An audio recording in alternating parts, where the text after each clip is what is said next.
I always been me, man. Young me wouldn't be surprised at what I'm doing. Young me would be like, what took you so long and that's it? Success is peace and having a clean conscience. I get obsessed and fascinated by the truth. And to me, in acting, in order to do that, you have to have an investigative process. I'm curious. I don't mind failing. It's important to me to stay a human being, man. It's important for me to be myself. But at the same time, I can't be no fool. Some of the roles that you've played, Candyman, you played Dr. Manhattan in Watchmen, and now John Creasy, like that is an all-time epic role. I'ma lose if I try to be them. I can't win trying to out Denzel. I don't mind making someone uncomfortable or making the room uncomfortable because I have good intentions, not because I'm an asshole. If you rock with me through this discomfort, then you're gonna see that I'm looking out for you too. You did what you were supposed to do. Now let's take care of yourself. And I was at a place in my life where I didn't want to have no regrets. God damn, you caught me off guard with that. God damn. Shit. Hold up, limitless. Take a stomach, got a pin in it. I fought the head to witness it. Got my people feeling militant. Way I'm feeling got me up. On the mission got me up. Knowing me, I got the key. On the vision I can trust. Trust. Limitless. Take a stomach, got a pin in it. I fought the head to witness it. Got my people feeling militant. I got my. What's your little thing, Yahya? What's your little thing then? It's a 7-Eleven, so it's.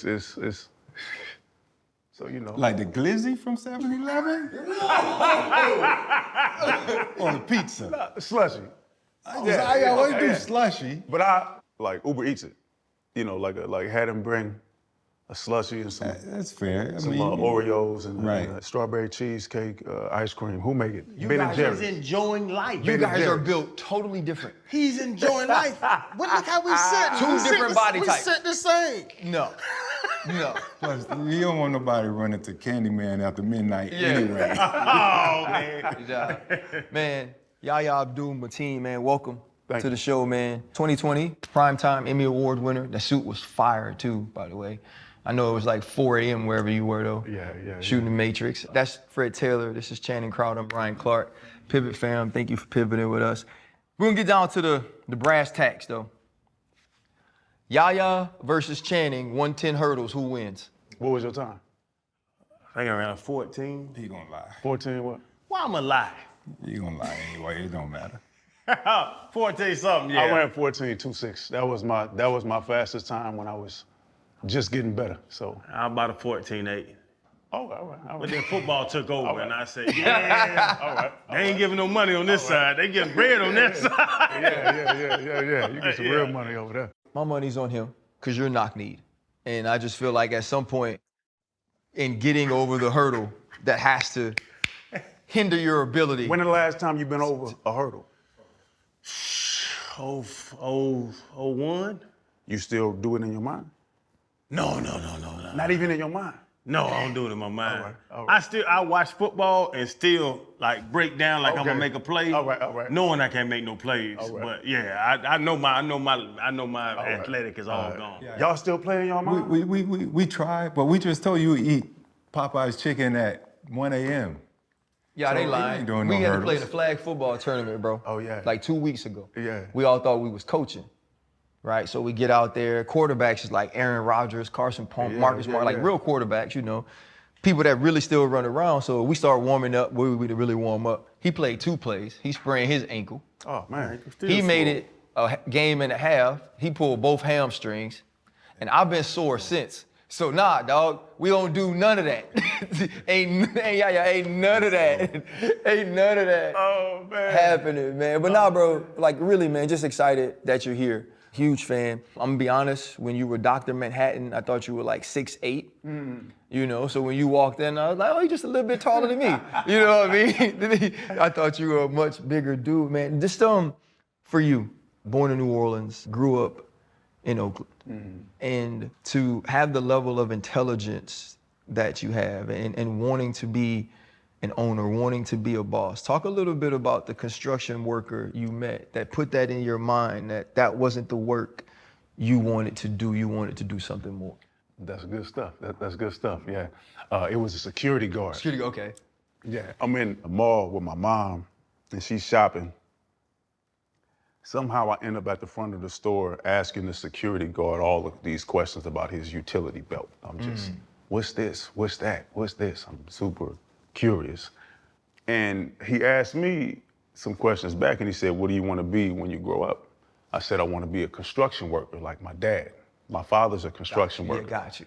And so I said, I want to be a construction worker like my dad. He said, no, don't do that. It's too much wear and tear on your body. You should be an architect. I said, okay. And I could be 6 years old or something like that. And then from then on, I wanted to be an architect. And I had little periods when I wanted to be I read a book about Muhammad Ali in the 3rd grade. I wanted to be a boxer. And then I read a book still in the 3rd grade about race car driving. And I wanted to be a race car. Not a race car driver, a race car? I wanted to be a race car. But I still had that architecture, you know, plan C. You know what I'm saying? And that really stuck, man. I was super impressionable. You know, I think I saw good advice, and I wanted to be like my dad, but I also could draw, and so that made sense. I said, okay, well, cool, I'm gonna go and try that. Then other things happened. Yeah, it worked out. Yeah. You can't just say things happened. Yeah, it's working. How do you get to now me seeing you on TV and you blew up?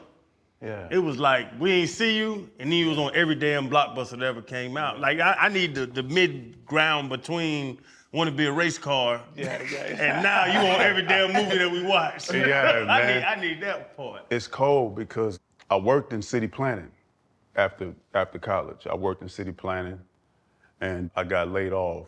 About 10 months into the job, I got laid off.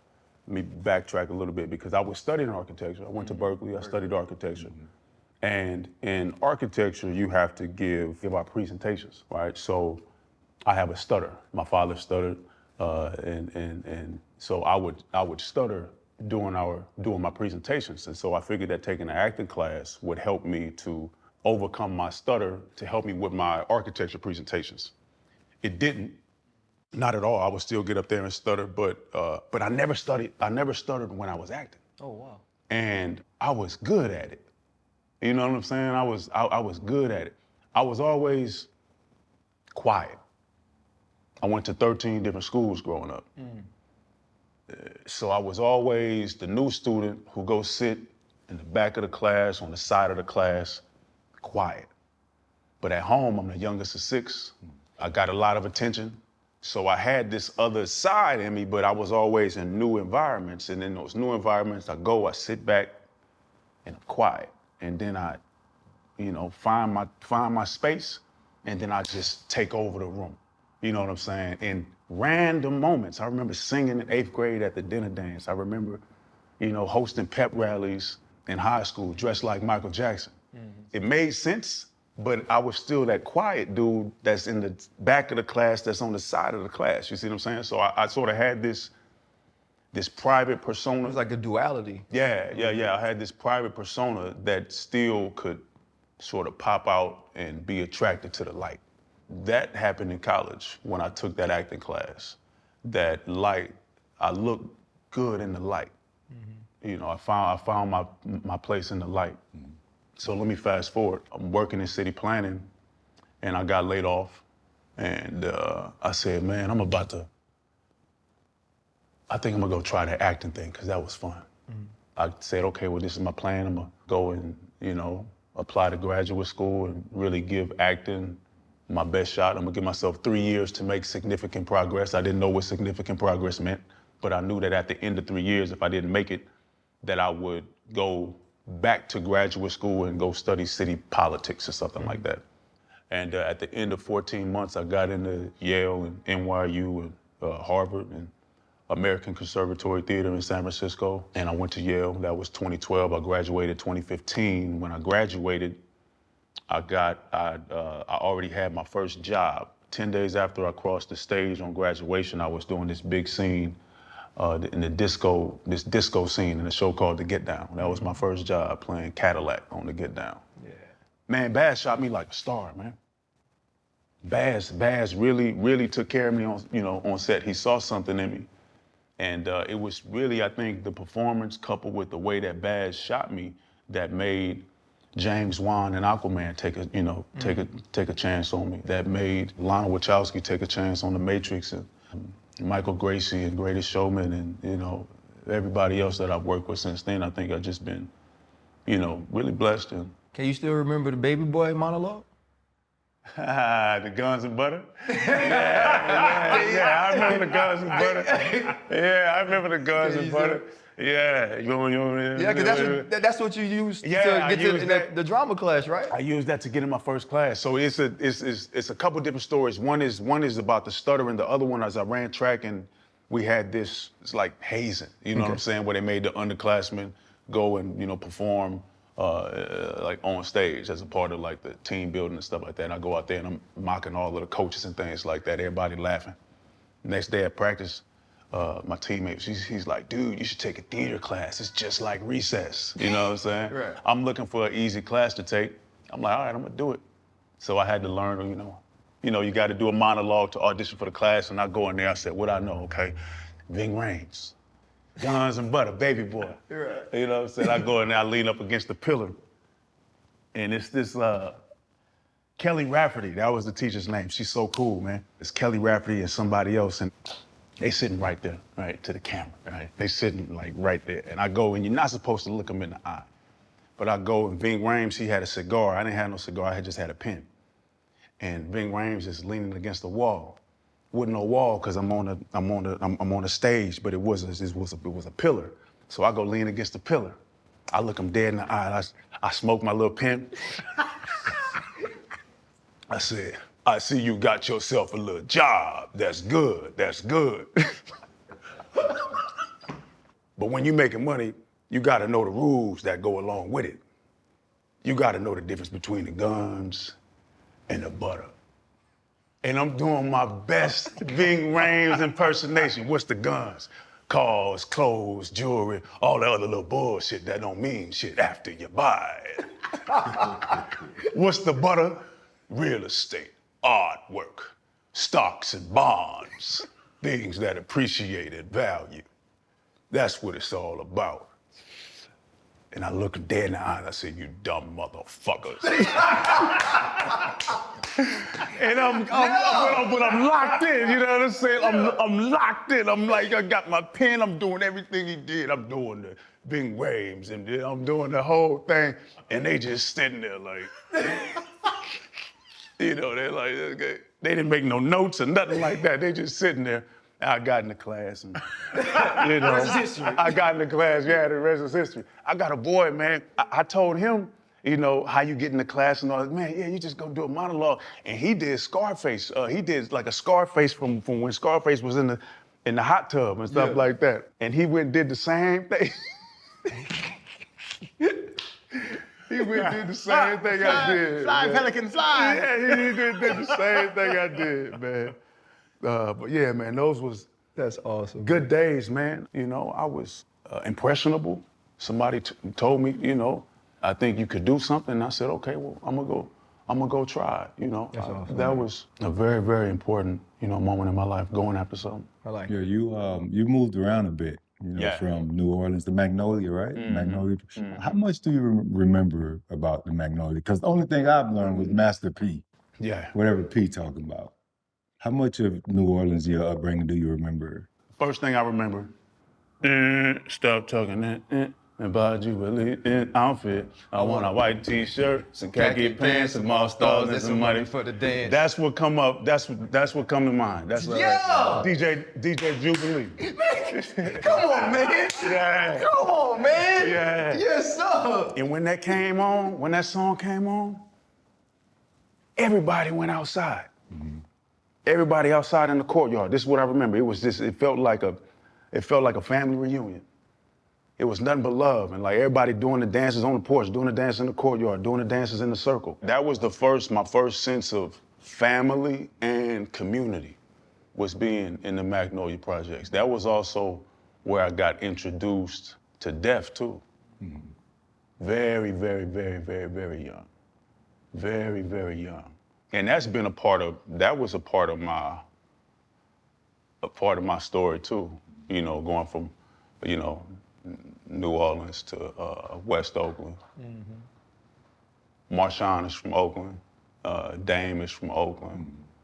Mahershala Ali from Oakland. I think I've noticed that a lot of cats out of Oakland, they stay quiet. You know what I'm saying? We just kind of stay out the way. They're doing their thing. And I think that's all sort of wrapped up in, you know, the story of my upbringing. And You say you were quiet. Which one of those places gave you the most edge? And which one gave you the most heart? That's a good question. I would have to go to my father for that. You know, my father was quiet. He taught me to think before I speak. He was very observant.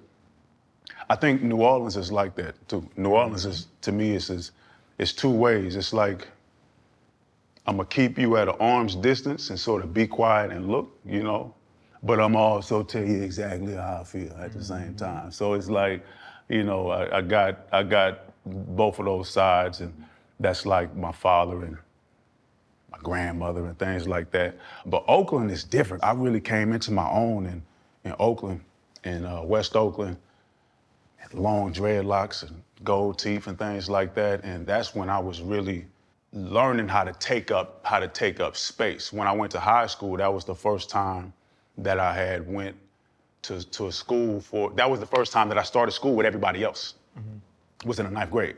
So that was like even playing field. Plus I had, you know, I knew the students that were coming in because we were all coming in from the 8th grade. And, you know, so I feel like West Oakland also gave me some edge. That was the first thing that I felt like I had to defend.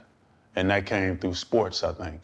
You know, we're going to these other places, man, we ain't gonna let these, you know, do all that stuff. You know, really representing for, you know, where you from and things like that, yeah. You know, when we take up an occupation that's a passion, you want that to grow somehow into purpose as well. Yeah. You got to play Bobby Seale on Chicago 7, co-founder of the Black Panthers, also from Oakland, right? But he wasn't even an original part of the 7. He wasn't a part of that protest, right? We're gonna throw him in because it's easy to throw him in, and he'll be very easy to hate.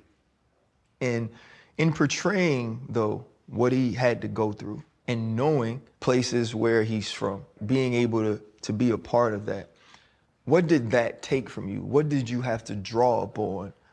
And also, too, how did it affect you to have to play that role, which is such a pivotal role in a very important story to tell at the time it was being told? Man, I didn't think of too much of none of that. It was well written. It was really well written. So what I wanted to do, I wanted to make sure that I defended him, Bobby, as best as I could. Meaning I had to look for any inconsistencies in the story, then I had to go say, you know, Mr. Aaron, what's up with this? You know what I'm saying? Like we gotta fix this. And they had already did a good job of making sure that it was, you know, that it was tight. But being from Oakland, representing, you know, being the only black actor, the black, you know, major featured actor in this film, you know, I did feel a responsibility to make sure that it was tight. You see what I'm saying? So once I went in and did that, it was like, all right, cool. You know, this feels like it was written for me. So it was actually structured or built in or crafted in a way where all I really had to do was step into it and just fly. So you come across certain roles like that are just so well written that really, you know, all you gotta do is do what it is that you do. And you'll be taken care of. But it was important, always important to me to make sure that I handled it with integrity, you know, and that he was a human being, even though he was being treated like an animal, you know, being bound and gagged in the courtroom and silenced and things like that. It was like, it was the most important to make sure that, you know, they couldn't take away his humanity. So I loved playing him bold and walking and swinging my shoulders and like talking mine, you know, talking mine. So it was cool. Yeah. Although so many different roles, so the range that you've had, superhero to damn Candyman, you heard me at Candyman. I was like, man, my man out here killing people, man. God damn, man, leave these babies alone. But is it memory? What's that? Like you just say the script is so written. Yeah. Do you memorize that, or is it encapsulation of what this character's supposed to be, and now you're just being Candyman or being the gangster or being who, like, cause that's a lot of damn lines to remember. Oh man, look, the memorization, that's the easiest part of the job. It's the easiest part of the job, is the memorization. We memorize songs, y'all memorize plays and playbooks, you know what I'm saying? I don't know if there's any crossover, but the memorization is decision making. You see what I'm saying? You still have, you know the play, you know the playbook, but when the ball in your hand or when, you know, the play snap, you still got decision making in the midst of knowing the play. Am I talking sense? I mean, Yeah. stop me if I'm not talking sense. No, you're good. All right, cool. So, you know, you still have decision making. And that's what separates the good from the great, from the not so good, is, you know, the decision making. You know, when I was auditioning, and this would be a good little tidbit for actors, I would go in and I would read the audition and I would say, okay, my job is to know, okay, I got 10 actors that's gonna audition for this role. I got to know that, okay, 7 of them, guaranteed, are gonna do it like this. 1 of them is gonna do it like that, and it's gonna be kind of cool. 1 of them is gonna do it like that, and it's gonna be absolutely wrong. And then 1 of them is gonna make you say, oh wow, I didn't even know that choice was in there. So I always try to look at a script, especially when I was auditioning, right? And memorize it, boom, get that out the way. But then when I break it down and when I make my decisions, I know what 70% of the room is gonna do. That's the first instinct. And if I'm gonna do that, then I got to do that better than everybody else. Or me knowing that this is what everybody gonna do, everybody gonna go this way, I'm gonna go that way. And when I go that way, I'm not gonna be the one that's gonna go too far. To me, it's really all about decision making and making interesting choices. One of my acting teachers, he would say, do you wanna be right or do you wanna be interesting? You know, I was like, okay, I think I wanna be interesting. So sometimes I succeed, sometimes I don't, but I'm always going for it. Can you explain to me what would be the difference in that? And what, being right And being right interesting? and being interesting. Like, cause what is right in acting, and how do you differentiate that from being interesting? That's a great question. So one of the scenes, I'll go to one of the scenes that really kicked my butt in high school. It was a scene called, Chris Rock did it on Broadway. I forget what it's called. But in the scene, Motherfucker with the Hat? Motherfucker with the Hat. That's the name of the play. So, When you were saying it, I was like, that's his homeboy? no, Motherfucker with the Hat. So, old boy come in, and he just got a job, right? And he wants to celebrate. I just got this construction job. By celebrate, I mean I'm about to get busy with my girl, because, you know, she been on me about getting the job. This is the top of the play. I come in, and my girl's in the shower. Okay, cool, that's good for me. I'm gonna just get in the bed, get undressed, get to bed, and I'm gonna wait for it. I get in the bed, my girl's in the shower, and I noticed that the sheets smell like aqua velva and dick. Can't put my clothes back on, because something ain't right. The bed smell like aqua velva and dick. It's aqua velva and dick, right? So, you know, she come out the shower, and he trying to play it cool. You know, asking questions, what you been doing today, this, and then he just can't get it out of his head. Right. Like, the bed smell like aqua velva and dick. She said, you tripping. He said, I'm not tripping. So eventually, at the end of the scene, she convinced him that it's all in his head, and she said, let's just go to the pie place and just talk. The pie place, that's like their place. Just say you know, they go up to the diner, they get some pie, and they talk. And in the end of the scene, she convinces him to just go to the pie place and talk. It blew my fucking mind. I'm from New Orleans. I'm from West Oakland. The bed smell like aqua velva and dick. You not about to convince me at the end of the scene to go and get some pie. I want some answers. Yeah. I didn't go to sleep trying to figure out how I'm gonna get to the pie place. You know what I'm saying? Yeah. Like, I'm looking for the words to fight in the scene. I'm trying to fight, but I don't have the words because the writer didn't write the words. The writer wrote some other words. Right. So I'm trying to figure out how do I get to the word? So do you want to be right or do you want to be interested? Me being right meant what would I do in that situation? So I'm arguing the whole time. I can't figure out how do I get to the pie place? Why would I go? Why would I go? But then it dawned on me, and my teacher helped me to get there. It was like, oh, you love her. That's how I get to the pie place.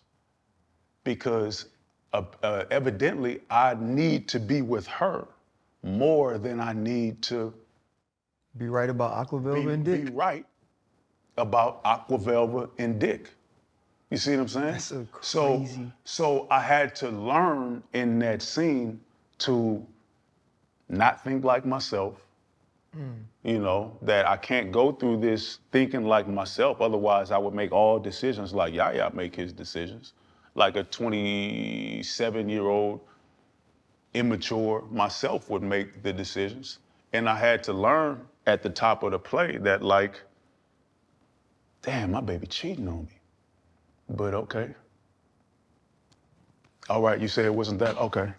Well, let's go to the pie place and see what's going on. I got a job, let's go celebrate the job. Wow. Now for the rest of the play, that's in the back of my mind and that's loaded. Now I can proceed. You see what I'm saying? So do you want to be right or do you want to be interested? And I had more choices. That actually ended up being an amazingly cool story. Yeah, like that is super, like, cause just trying to figure out what it meant. And I think that led to, it also goes back to you talking about decision making, Yeah. right? You had to make a decision in that moment of how do I portray this the best I can, but you also had to frame your mind in a way where you believed it. Because you got to make me believe it. Yeah. And if you don't, I'm for sure not. Not a chance. Not a chance. I love that. Not a chance. Yeah. But is that built or born? John Brown, he was one of my favorite guests we ever had. Yeah. He's like, you can make your kids go to the league. If you work their ass hard enough. Like he was saying it doesn't matter. Put their ass in the gym, make them You can make 'em. become great athletes. He said you could build a professional athlete. Yeah. It's not just you fall out the womb as a professional athlete, you build them. But like, is that intuition that you had, the knowledge that you're speaking of, did you come out the womb with that? Or did all your teachers teach you how to become a great actor? Great actor. That's funny. I appreciate that. If that's your opinion. I'm a student. I'm always trying to find what's true. I don't know if I was born with that. I partially, yeah, I think so because I also do that in life. You know what I mean? So I get bored with fake stuff. I'm always trying to see, okay, cool, I got that, but like, let's go further back. Like, where did that come from? You know, what's the truth? Like, what's really going on? So I get obsessed and fascinated by the truth. And to me, in acting, in order to do that, you have to have an investigative process, which I happen to have. I'm curious. I don't mind failing. I don't mind failing in front of everybody. Sports taught me how to be coachable. Yeah. So, you know, when I went to school, I came from an architecture background. Everybody else in my class came from an acting background. They'd been on Broadway. I don't know if anybody done any television or anything like that, but everybody had done training before. And I was just there like, I'm the only one that's not an actor in the room. So I'm just gonna do what my coach, my teacher tells me to do. And that's how I guess, escalated my learning, curve. You said the first thing you told the security guard was you want to be in construction. Yeah. You wanted to build some stuff. Yeah. But you was eventually laid off from something that you went and studied throughout school. Yep. Like most people would tap out. Like, why didn't you tap out and say, you know what, I got to try this again, as opposed to go over to acting? God damn, you caught me off guard with that. God damn. That's a good question. Oh, man.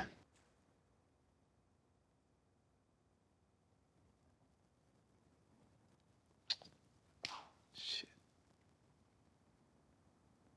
All right, because my dad died. And I was at a place in my life where I didn't want to have no regrets. I saw somebody die. I didn't know that. I thought my family, like my household, was immune to that. I thought we were different, you know. So when my dad died, I learned that, oh, this is real, you know. And I had known death, like I said earlier, from 6 years old, you know, knowing it right outside my doorstep, but never inside of the like our house. So when my dad died, I had this thing where it was like, I don't know how it's correlated. If I sit down and I dig, you know, we don't got time, but if I sit down and I dig, I could come up with the reason. But I developed this thing where I didn't want to have any regrets. So because that was in the back of my mind, I gave myself the permission to go and try it. And I was like, I don't want to have any regrets. So because I had the want to do it, I went, tried it. And because of that, they gave me the courage to go and do that. Yeah, and it doesn't necessarily take away from the theme of building, because you're still continuing to build. Absolutely, yeah. With, what is it, House 1110, House 1110, right? yeah, House right, you 1110. signed your first Sony, first look deal. Yeah. And what are the plans going forward with that as you build? Yeah, I really want to take control, you know, of what it is that I'm doing. I've been able to do big action stuff, some indies, and, you know, show a lot of different variety and characters and things like that. But I really have a desire to make sure that my own artistic voice and my own artistic values and where I'm from and who I am is represented in the work that I do. Right now, I'm extremely blessed. And right now I am helping sort of a mercenary as an actor, you know, going and making other people's dreams come true. And so, and going and speaking life to someone else's voice. And I get to put my opinion and my taste and my own thing in it. But I want to go back to the house where I grew up in, which is really saying I want to go back home and then share that. So that's what House 1110 is. It's a place where, you know, I can do the same things, you know. I can work on a very large commercial scale. I can do the indie stuff, but it'll come from my own personal values and creativity. So the more I do that, the more I recognize myself and my voice and my people on screen. I love adventure stories. I love good action stories and conspiracy and sci-fi. It's the same things, questioning like what's real, what's not. So we'll have some stories like that. I'm a sucker for a great love story, you know, and like love in the trenches kind of way. Like, what I mean by that, like, man, love is real and it's difficult. It's difficult. So I'm asking questions about how do you maintain and repair love and, you know, and things like that through stories. So, yeah, so my company gives me the chance to, you know, to build that out in the world. Have you had a chance to collab with your frat, Will Packer?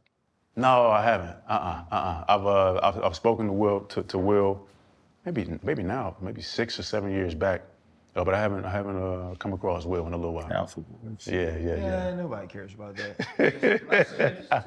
I asked this question to Anthony Ramos when we had him on the show. Ramos, that's a good dude. Yeah, when we had him on the show, you know, he's from New York, and when I phrased it, I said, "Hey, man, you have a lot of hood values." Right? And I meant it as a compliment, right? I meant some of the loyalties we come up with, some of the codes you live by when you grow up in, some of the communities we grow up in, like those things matter to us. And I always felt like those things weren't necessarily Hollywood values. I'm not in Hollywood, but some of the people I see, some of the pretentiousness, I'm like, well, they don't seem like they like that, right? Like I don't know how directness works in Hollywood. I don't know how continuing to be inquisitive about the whys work in Hollywood. I don't know how I could be standoffish a little bit so I can be aware, and then I'm gonna tell you exactly how I feel works in Hollywood. How, or if any way, have you had to adjust some of these things I'm from New Orleans, right? We naturally grow up with that don't necessarily correlate to people who haven't grown up that way, who are decision makers in Hollywood. That makes me think of standing up for myself and making sure that I take up the space that I want to take up inside of the rooms. How is that received, though? As long as I have good intentions, I'll be all right. And I make sure that I'm educated. Education is very, very important to me. So as long as I'm educated, then you're gonna respect my mind. You know what I mean? And as long as because that helps me to articulate myself, and then they understand, oh, he's serious. I'm serious about this. And so I'm learning to bring myself to it in a serious way. And in the same way as when I was new to these classes and I sort of sat in the corner, but I'm paying attention, then I learned to take up more space. I'm doing the same. That's just sort of what my process is, you know, and I think I'm doing the same thing in this world. You know, I came in thinking that it was like a 9-to-5 job because that's what I'm used to. You wear a suit, you go and you clock in, you know, yes sir, no ma'am, and you do the right things and you just move forward. But that's fine, but I was still wearing a suit. You know, these days I'm much more comfortable, you know, taking up space. I don't mind making someone uncomfortable or making the room uncomfortable because I have good intentions, not because I'm an asshole. You see what I'm saying? Because I don't mind making the room uncomfortable a little bit, because if you rock with me through this discomfort, then you're gonna see that I'm looking out for you too. So that's really growing as a leader, learning how to lead and being daring enough to bring my full self when I'm advocating for what it is that I want. And if when I'm doing that, you learn that, oh, he's not as, you know, friendly as I thought he was. I don't mind, you know what I'm saying? Because I advocate for myself and I mean well. So that's good enough for me. Yeah, I hate to go back. So your father passed of cancer, correct? And you were 21 at the time? I was 21, yeah. 21 at the time. You took some time off, right? Can you sort of take me back to what you were searching for in that moment, right? That death, like you said, was inside your household? You asking what I was... Like when after he passed, what became your individual priority then? Because you said you decided, you got to the point where you're like, I don't want to regret anything.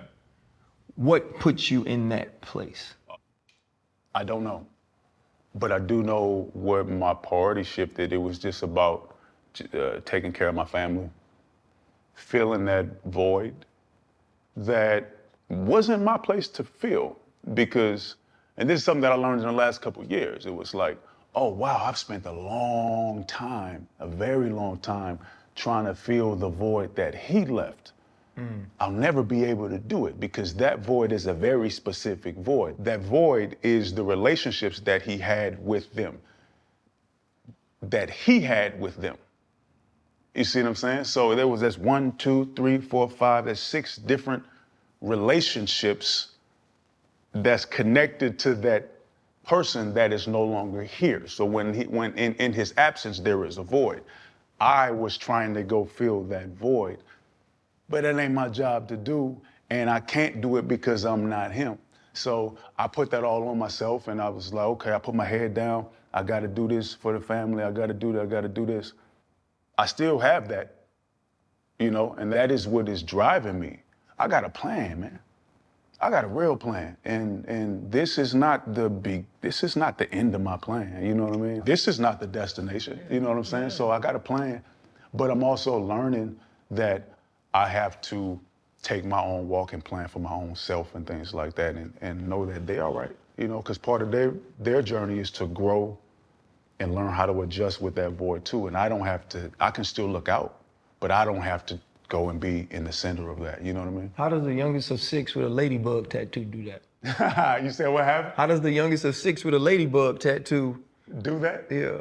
Man. You got a ladybug tattoo? Yeah, my mama called me Bug, man, so I got a ladybug right there. I don't know about that, bro. What you got? Hold on. What you got to say about my ladybug tattoo? You dumb motherfucker. Yeah. The change, because you said like your maturation, your growth, the different things you go through. You cool with Mackie, Anthony Mackie? Yeah, that's my boy. So y'all kind of, y'all New Orleans dudes, like y'all kind of being with him. So it's like when we interviewed him, we waiting, we had a restaurant in New Orleans and we waiting, and he just walking down the street by himself, chilling, and we like, he don't got no publicist, no security, Yeah. no nothing. And we mess with him like, bro, you Captain America, bro. Like, you can't just walk around. He was like, man, What I they ain't gonna do to me? Like, I'm me, what they gonna do to me? Like, you know what I'm saying? That persona, but we were almost surprised that he still thought that way. Yeah. You have to change some way of thinking. Like, RC kind of made me think about it, asking you about like how you grew up and like your maturation process. What are some things that you have to change, even if you don't want to, or you push back on it, but now being who you are, you have to change? That's a good question, man. Because it's a good question because it's important to me to stay a human being, man. It's important for me to be myself, to not become a walking billboard or a walking product. And if I knew, I wouldn't broadcast it wide. You know what I'm saying? That's a good question, though, man. That's a really good question. I'm super comfortable and chill and, you know, laid back until I'm not. But it's very important for me to stay a human being, man. But at the same time, I can't be no fool. You know, I can't get caught slipping because I know better. So, you know, I like being in the house. I never seen nothing that happened on the news inside my house. You know what I'm saying? I never seen nothing in my house happen on the news. So I like being at home, you know what I'm saying? Yeah. And based on both of those questions, RC about Void and Channing about just being yourself, did becoming successful heal anything in you? Or just introduce a whole new set of pressure? And it could be good pressure. Yeah, pressure to be successful. Nah, man, you know what? I always been me, man. Young me wouldn't be surprised at what I'm doing. Love it. Young me would be like, what took you so long and that's it? You know, that's just really the truth. What was your question so I can get back into like, No, because I do want to drive that home. Yeah, no, I thought that was a great answer, but I just asked if they did becoming successful heal anything in you, like helping to fill that void, or did it introduce new pressures? You know, I won an Emmy 5 years from after I walked across the stage. And what that taught me, that like no award is not gonna make me happy. I learned that real early.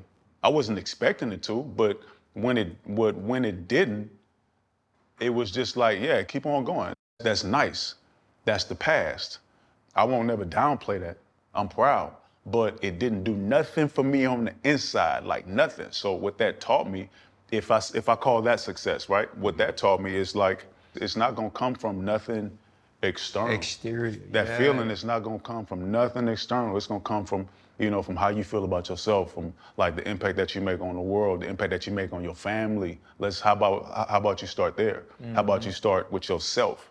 How about you start with, you know, redefining success? To me these days, man, success is peace and having a clean conscience. I'm starting there, you know, and then I try to maintain relationships, build relationships in a way that don't compromise that peace or don't compromise my clean conscience. Cool. Now I can add to it. Now I could go get my farm. You know what I'm saying? Now I can do something for myself. You know, conscience still clean, still got peace. Now I can add to that. So my success has really demanded that I learn and that I define it for myself and that I stay true, become more of who I am. Because, man, this world is unnatural. You know, this is really unnatural and it can be all consuming, you know, if I buy in too much to the success aspect of it. You know, I try to have my own understanding of success, let that come from the inside, you know what I mean? And you know, go from there. Well, you know, those accolades are subjective, first off. Yeah. What you trying to say? I ain't deserve mine. No, I'm not that's saying subjective. that. What I'm saying is, as someone who's won a sports Emmy, right? Like, I agree with you, right? Because it is the opinion which you value, because they're your peers, is the opinion of others, but it can't fulfill you. Yeah. Right? But your peace and a clean conscience is something you take with you no matter where you go. That's with you when you're on set. That's with you if you're in your house by yourself. Right? That's something that you deal with all the time. When Fred mentioned pressure, I thought about some of the roles that you've played, right? Candyman is an iconic role that was played by someone before, right? You played Dr. Manhattan in Watchmen, and there was so many comics. It was a movie, you know. And now John Creasy, like, that is an all-time, that is an all-time epic role. You know what I'm saying? Played by like by that dude. By that dude. By that dude. You know what I'm saying? Yeah. And when they bring it to you and you know and you get the role, how do you sort of look at who he is? Because in this series, it's a different play on who the man is than it was in the movie, right? And he is dealing with PTSD from service, but he's still charged with the same job. How did you dive into that role to bring it to life in Yahya's way? Yeah. Well, the first I had to understand that my job is not to be in competition with Denzel. Denzel is obvious. He's a legend, and he has that legendary performance. This is one of the movies that people love the most from Denzel. So first I had to just look at that, respect that, and then say, now, what am I excited about? I also take the pressure off of myself by understanding that the role is John Creasy.